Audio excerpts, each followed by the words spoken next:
On September 26, 2018, Canadian strength coach Charles Poliquin passed away.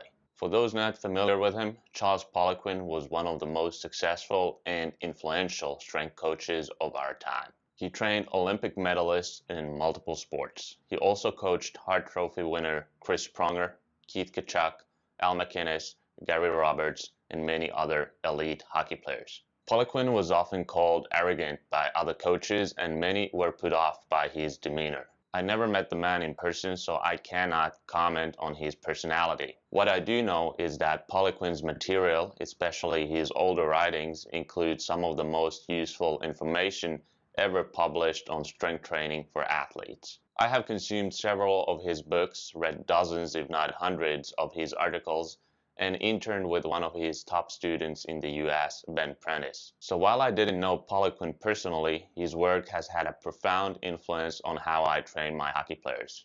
In fact, back in 1988, yes, 3 decades ago, he wrote 2 articles titled 5 Steps to Increasing the Effectiveness of Your Strength Training Program and Variety in Strength Training that I considered to be seminal works in the field of strength training. They contain practical ways to arrange your training program, and the information found in those 2 articles is as applicable today as it was in the late 80s. While Charles Poliquin no longer walks among us, he left behind a legacy. Today, to pay tribute to the man and his contributions to the strength and conditioning industry, we're going to talk about 3 important training principles I learned from him. I have successfully used these same principles you're about to discover with my hockey players over the years, so what follows isn't some theoretical mumbo-jumbo like much of the lifting information you find online.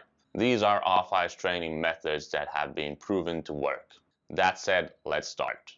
First, a key element in Poliquin's approach to periodizing training programs was alternating between what he called accumulation and intensification phases. Simply put, you'd use exercises and methods with the goal of gaining muscle mass first for a few weeks before switching to methods geared toward developing greater strength. Then you would rinse and repeat the process. The result? Bigger and stronger athletes. Accumulation phases, aka high volume phases, with volume defined as total sets multiplied by total reps, would typically include multiple exercises per body part, less sets per exercise, and higher reps, 7 or more per set. They would be performed below 80% of your 1 rep max and with incomplete rest periods of around 30 to 90 seconds. An example of this for the lower body would be performing Bulgarian split squats for 3 to 4 sets of 10 to 12 reps. Intensification phases, aka high intensity phases, with intensity defined as being relative to an athlete's 1 rep max,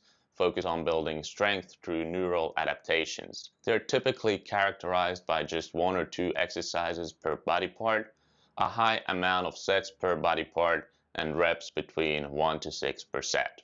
Intensity will be at or above 80% of 1 rep max and rest periods around 3 to 5 minutes. An example of this for the lower body would be performing 6 sets of 2 reps on barbell squats. Poliquin proposed that with this type of undulating approach, strength and muscle can be built at higher and faster rates than through linear periodization, where overloading mainly takes place through ever-increasing intensity. Second, Poliquin advocated rotating exercises on a frequent basis. Doing so helps you avoid training plateaus and decreases the risk of overuse injuries. That raises the question, how often is often in the context of switching exercises? In general, you should change movements every 2 to 4 weeks. Beginners don't need much variety because they're still learning how to perform exercises with correct form and can make rapid gains just by focusing on adding a bit more weight on the bar than last time.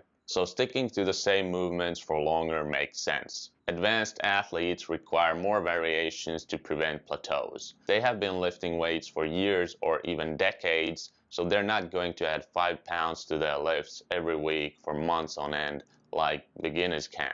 More frequent adjustments to their training program provide a welcome transition from a mental standpoint as well. It keeps training fresh and fun. The effect of that for long-term progress can never be underestimated. So how exactly does this whole rotating exercises thing work? It's a lot less complicated than it sounds.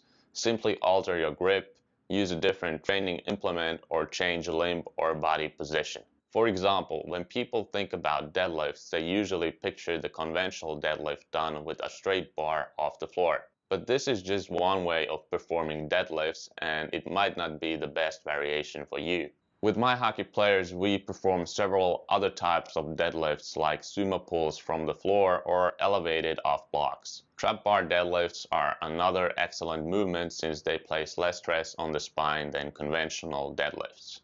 You can use this concept of variation without change for virtually every movement pattern or body part to continue making strength and size gains for a long time. Finally, Poliquin suggested varying the three different types of muscular contraction, eccentric, isometric, and concentric, in your program. Picture a barbell squat. When you go down, that's the eccentric part. If you stay at the bottom without moving further down or up, you're doing an isometric contraction. When you come up, that's the concentric part.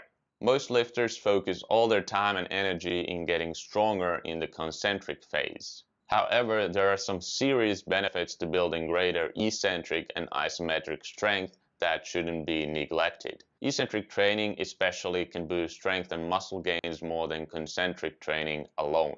Isometric work can be used to overcome sticking points or prolong the intensity and duration of a set after reaching concentric failure. As you see based on everything we covered, Poliquin was a big proponent of frequently changing the type and magnitude of your training stimulus for continuous gains. Poliquin's methods are one of the reasons why so many of my athletes have been able to get strong within a short time frame while remaining injury-free on and off the ice. If you're a hockey player, then be sure to check out how I use these 3 Poliquin principles and many others in the weight room with my college and pro players at nextlevelhockeytraining.com. That's all for today. Thank you guys for watching. If you found this video helpful, hit the like button and be sure to subscribe to my channel for more great off-ice training content. And finally, if you have any questions, just drop me a line in the comments section. See you in the next video.